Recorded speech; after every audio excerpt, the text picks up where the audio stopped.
Hi there, I'm Martin Bailey, and this week I'm going to show you how to go from this to this in the Google Nix software collection. And we're going to use Silver Efex Pro 2, my go-to black and white conversion program. And when you install Silver Efex Pro, you will basically get a right-click option in Lightroom to edit in Silver Efex Pro. Now you can also do this in Photoshop as well, and there are benefits to doing that. It's just you can actually go back and make changes to your control points, which is something that we'll look at shortly. I most often open from Lightroom and don't go into Photoshop for this sort of thing, but you can do both. So when you open the file, I will generally select a TIFF format, ProPhoto RGB, and then the resolution at 300.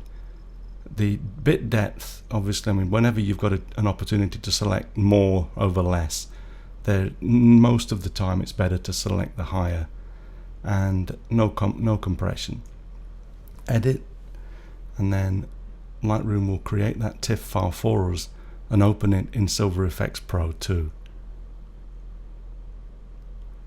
Just maximize this. Now when you start off, you will almost always, to begin with, you will be transported to this preset library, and there's a whole bunch of presets in here already. I want to start from neutral today, but the reality is that I have a whole slew of custom presets that I have created over the years. I generally name these with the name of the location or the subject so that I can easily remember the look that I've created from my past images. But the naming convention isn't important, but it is important to save your presets once you've made a few changes so that you can get back to them again quickly. There are various schools of thought with regarding to which of these panels on the right you start to change first. I personally start at the top and work down, and I will then go back and revisit the higher sliders when necessary, but I find that works best for me. Now, what I do with most of the time, I actually just wiggle these around until the image starts to look how I want it to. And I'm just going to select, just to temporarily select about -40 on the dynamic brightness. I want to increase the whites a little bit, and what these slides are basically doing is, you can see as I slide this, the white or the lighter areas are being literally amplified and made brighter. So I'm going to pull that up to around there for now, and amplify blacks darkens your blacks down. So you can see here as I'm bringing this up, it's actually making it the blacks become very much more pronounced, and the contrast is increased greatly. Now this initial pass is really just me taking a look and saying, okay, well, I like that look, and I'm going to revisit these possibly. But for now, let's just wiggle these sliders around. I know it's not very scientific, but this is how I work, and then just see how it looks as you develop your photograph. And I like this with more structure. Structurally really brings out the lines and literally the structure of the image. So I'm going to bring that up to around there. And I sometimes play around with these mid-tones and highlights, but the thing is literally that. Play around with this stuff and see how it starts to look. And the tonal protection as well. I'm just going to bring this up just a little bit, and highlights, I want to protect those highlights. Yeah, let's just leave these around here. And once I get down to here, for now I am going to go back to the top and just literally have another play with these, because I've changed quite a lot since I moved this dynamic brightness, and I love this slider. But I'm going to just revisit it. I'm probably going to go to about there, so -33. The contrast I'm going to pump that up a little bit again because I want to make this a little bit punchy. I like contrasty images. And I'm going to just wiggle it. Yeah, now that I'm starting to get a feel for this, I'm thinking that amplify blacks, I actually want to really pump this up. I'm going to take it up full to 100. And soft contrast, you know what? I'm thinking that this might be best right up high here, around here as well. Yeah, you know what? I'm at 100. Let's leave it there. I'm not too worried about taking these to the extremes. And structure, yeah, feel happy with that. So probably going to leave the structure. I'll leave it about 55. And so now I've gone through these right side brightness, contrast, and structure sliders twice, and that feels to me roughly what I want to make with regards to the overall look and the contrast and the brightness, etc. What I will also do though is go down to the, here we go down to the levels and curves, and I'm going to by pulling this down slightly, I'm actually going to make the blacks in the background a little bit darker. You can see it's leaving most of the flower, the lotus flower, is still quite bright, but the background is going quite dark there. And I'm then going to just bring the flower back up just a tad, and then maybe pull the background down even more. Here we go. So you can see how the background is starting to disappear a little bit more. Okay, so the overall look of the image is looking pretty good for me there. Now, I also quite often go through and click on these color filters, and as you see here, we can make a big difference with how the image looks. For example, blue really takes down the background, but it also takes out a lot of the detail in the center of the flower, where there was there's stuff there that we really don't want to just destroy. Now, for this particular image, I want to leave this at neutral, just the gray circle here. So basically no color filter applied. But these are great ways to lighten or darken certain colors in the image. Then the next thing I do is generally I'll take a look at the film types. Now, I don't use Silver Efex Pro to add grain. I always leave this at 500 and just let it give me, I don't want any to enhance the grain in the image. Sometimes Silver Efex will make an image more grainy anyway. You can see if I was to leave this background there, that's pretty grainy anyway, so I generally don't add more. But what I do is I look at these colored sliders, and you can see that as we move the red up, it's actually, there was a pinkish tone across a lot of this flower, and so what it actually does is allows us to selectively brighten certain parts of the image. I can also, the center of the flower was yellow, right? So if we move the yellow, you can see that yellow also affects the greens. Yellow actually affects greens more than green sometimes.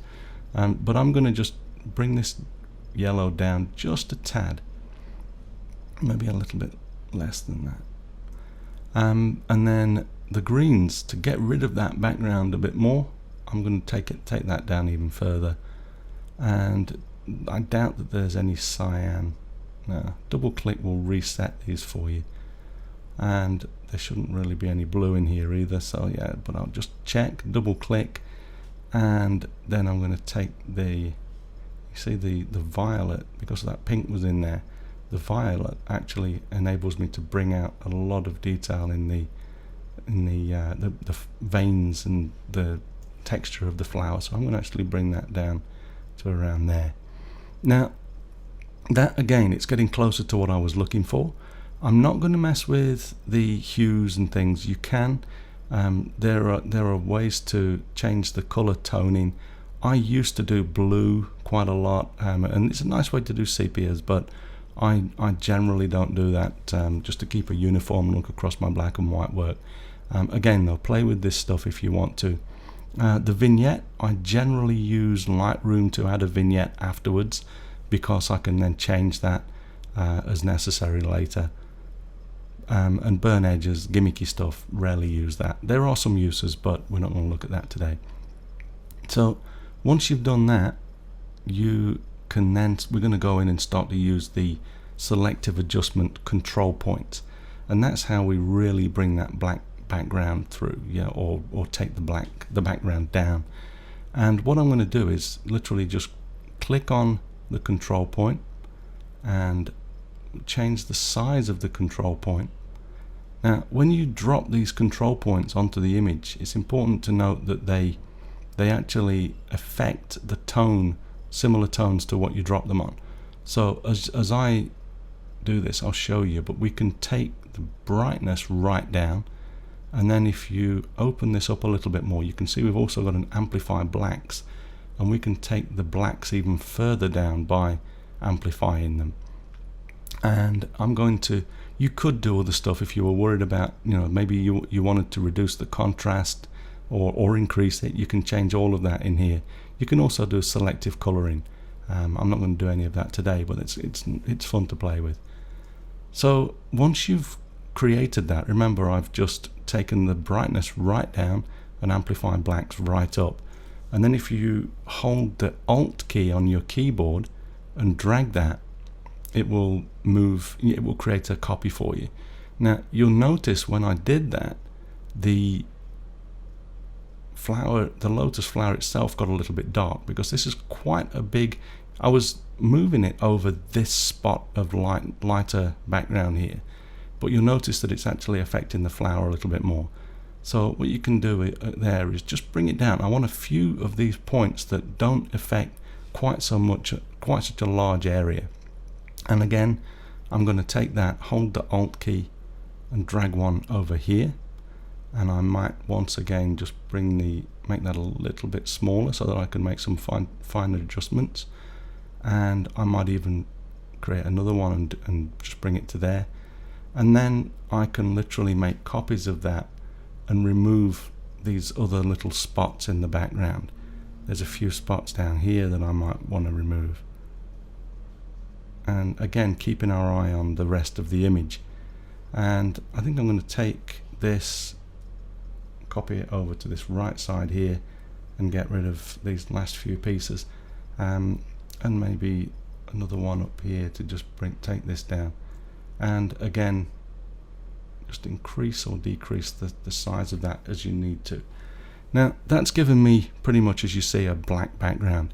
Just to check before we move on that's doing exactly what we want, you can actually hit this mask button here, and this will show you how much these control points are affecting the image. And you can see that although there's a few areas here where we have actually darkened down the edge of the flower a little bit, it's not too much. The majority of these are working on the black background, which is what we were hoping to do. So that's just one way of checking that, and you can do that per control point as well, so that you can just check individually before you commit those changes. If you do think you're going to need to commit changes, literally open your base file in Photoshop as a smart object, and you can then go back and revisit these control points. If you work in the standalone plugin as I've just done, you will literally these will be baked in, and you would have to go back and do it again. Now as I said though, control points, you can revisit this stuff in Photoshop if you want to, but when you've finished, I do recommend you click this plus button here, and I generally give these things a name, lotus flower. Now I'm not going to save this because I've already saved this and I've got it, but once you save this custom preset, it will be added to this list here, and you can come back and get to that pretty quickly later. Note though that when you do this, unless you're working on an image in Photoshop as a smart object, you will only save the slider detail, and it does not save the control point. So it's important, if you think you're going to need to go back to the control points, work in Photoshop as a smart object. Now once you've finished your changes, before I move on, I generally go down here to the histogram and just roll over the zone system. We've got 0, to 11 that shows you the highlights and the darkest areas, we can see everything there that has got a yellow stripe over it, the diagonal stripe. That is zone 0, which means it's pretty much pure black. Some people don't like to take an image that far. I really don't care. If it looks good to me, I'm not too worried about that. One thing I am sometimes going to be concerned about though is the bright areas. I'm probably going to, on looking at this and seeing that I'm taking some of these bright areas a little bit too bright, so I'm just going to go back in and maybe just take the brightness itself, maybe take the whole thing down just a tad, and then check again. Yeah, I've still got some bright areas there, so I'm probably going to go down here and just protect the highlights a little bit more and see what that looks like. Yeah, you see that's brought them down a little bit. I'm not too worried about that amount. I don't want too much overexposed. I mean, these things here are white anyway, and there's not a lot of texture there to protect, so I'm probably happy with that. But you get the point. We just check before you move on. Make sure that you have things under control and where you want them to be.